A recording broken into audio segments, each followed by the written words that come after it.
when you end up finishing that, you know what I'm saying? What they would tell you, you know what I'm saying? You were going high in the draft for. Cause your name rang a bell. Yeah, I was getting a lot of recognition. They had me on the Senior Bowl watch list. I was all conference. I was getting a lot of recognition. I talked to the Jaguars, I talked to the Jets, and I talked to the Cowboys prior to the draft. So it wasn't no doubt in my mind I was gonna get picked up, especially with everything that I did throughout my career at South. But it ain't happened. When it ain't happened. Hold on. Let me slow down. Did you go to, you got invited to the camp? Yep, I had, so we had our pro day. We had our pro day at South. And then I got invited to a regional combine in Atlanta. So which one was the hardest, you know what I'm saying? Probably that pro day at South, just because I went into it so green, I ain't really know what I would get myself into. You know what I mean? I trained myself. Me and my partner, I clicked over one of my partners, and we kind of teamed together on my training. We were getting it, but we didn't know what we was prepping for. We didn't know in depth to what we need to be prepared for. So I was working on the 40, the bench and all that, but I was working on my footwork and all the different drills and stuff that they were gonna be putting me through. So when it got to that aspect of my pro day, I went up the part of where I needed to be, because I ain't work on it.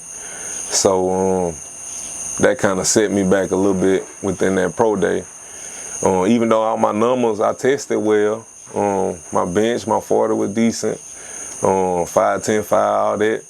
But when it came down to that drills, I had failed one time in one of the drills, and I knew that was gonna hurt me. But just because of where I was from at South Alabama, we just getting on the map, the first team. It's the first time we ever having a pro day, you know what I mean? So I was gonna have to be perfect. But at the same time, did you thought you was so good that you kind of underestimated? I did underestimate that part of it. So that's something that I look back on now, as far as me being at a new program like that and not having an upperclassman or somebody that been there and done that to me, like, this what you need to be doing, or somebody that I could listen to and actually respect on that level to be like, nah, you need to be doing this. This is what they gonna be looking for. So yeah, I think that played a factor in it too. One more question. What you did the night before? The night before? Man, I don't even remember.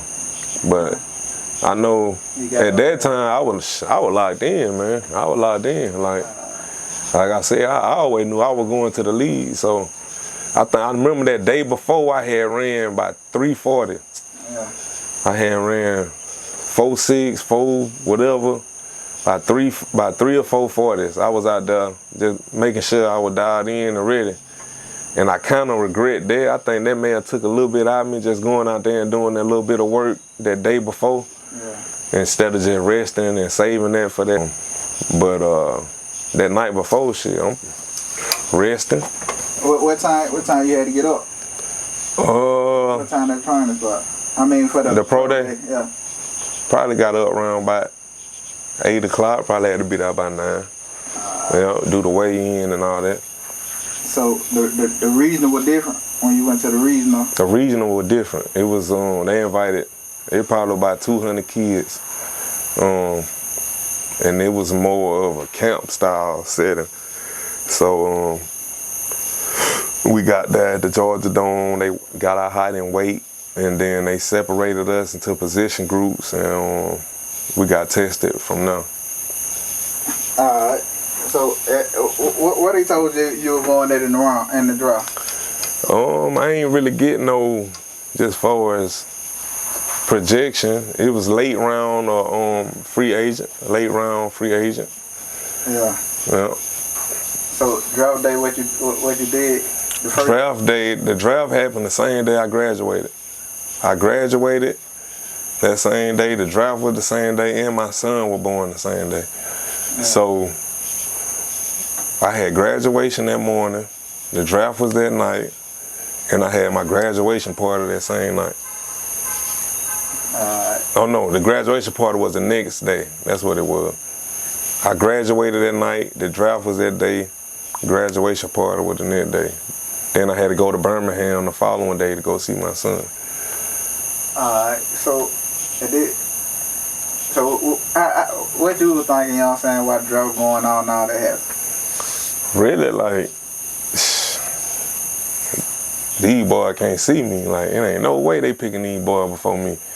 You know what I mean? And then I'm questioning my agent, like dang, I just talked to these folks. I know, you know, they interested. I'm like, what my agent doing? You know what I mean? Like, what I hired them for? And it just went on. That about 2 more days, I ain't get picked up. So at that point, I had fired my agent. I was pissed off. I fired my agent, and like I said, I just had my son. So I knew I had to do something, and I knew I ain't had time to feel sorry for myself. Like I ain't feel bad and down. I mean, to a certain degree I did. It ain't last long, just because I had that extra motivation. I got a mouth to feed now. So I'm like, shoot, I gotta find somewhere to play, somewhere to work. I gotta do something. And I had reached out to Bohannon. Bohannon was playing football in Germany at that time, and he told me about the deal overseas. So I had ended up setting up me a little profile over there, and about 3 to 5 teams end up running me like the next day, and I end up signing a contract like within 2 days of setting up that profile to go play ball overseas. So how money was overseas? It was decent. I mean, it's like you working a regular job. Like I could have been, like when I played overseas, I come home and worked at Gulf Distributing. Yeah. I was basically making about the same money working at Gulf Distributing as I was playing ball overseas. The only difference is I was just getting that opportunity to get more film. I was in another country. And it was like a paid vacation almost. I didn't really have to work. I was just playing ball. At that time, you know what I'm saying, during the draft, you had a lot of people depending on you to make it to the draft, like how the family member, you know what I'm saying? Not necessarily. You know, my folks always been straight. You know, they ain't never put no pressure on me as far as you got to do this or that. So it wasn't no pressure just on my family and like everybody depending on me to make it or else. But that was just something that I just always had my head set on. Like I knew I was going to the league. Nobody can tell me I wasn't.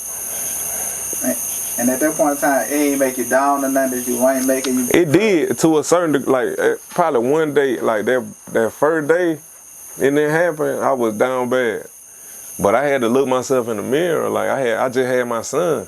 Yeah. And then I was like, man, like I can't sit around and just be waiting. I got a mouth to feed.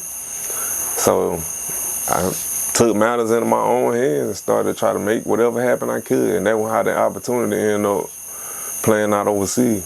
All right. So why you pick Go Distributor? You know what I'm saying? You done worked at NFL, you don't know nothing else. Why you pick Go Distributor and where you good at that? Because I had a connection when I was at South.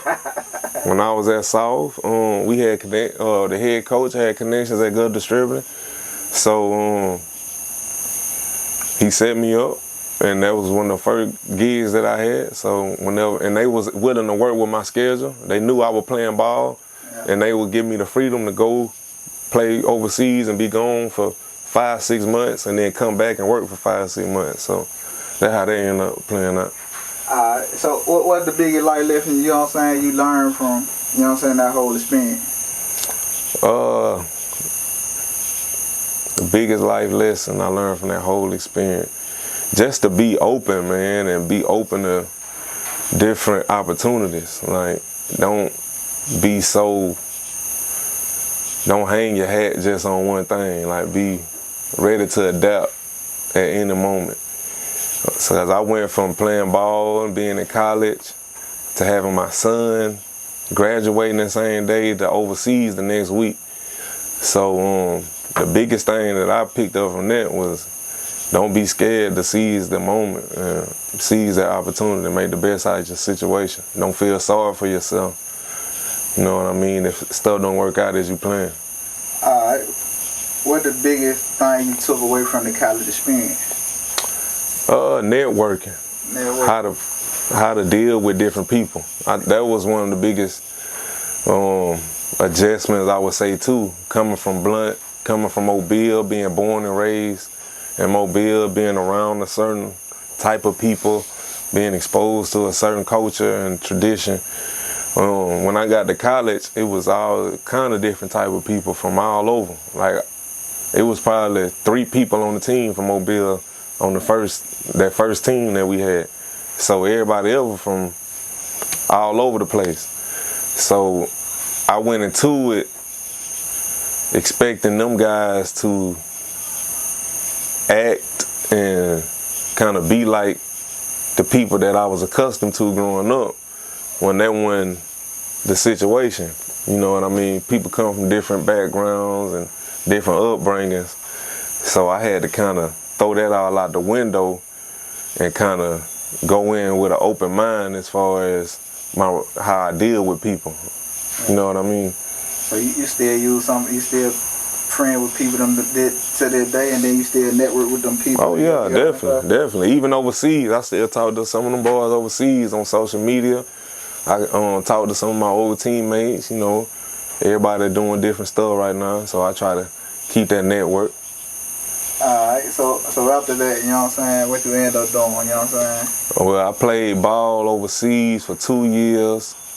First year I was in Poland. We went to the semifinals. The second year I was in Norway. That's what Johnny had hooked me up with that deal. He was playing over there the year before and got me in contact with the owners. Yeah. So I ended up reaching out to them and signed over there, and we won the championship that second year overseas. So after I played ball overseas, I told you I was coming home and working for Gold Distributing.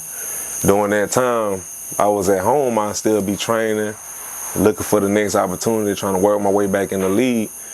And that's when they had first came out with the Major League Football. That was kind of like that deal that they got in Birmingham right now. Yeah. With the, what's that called?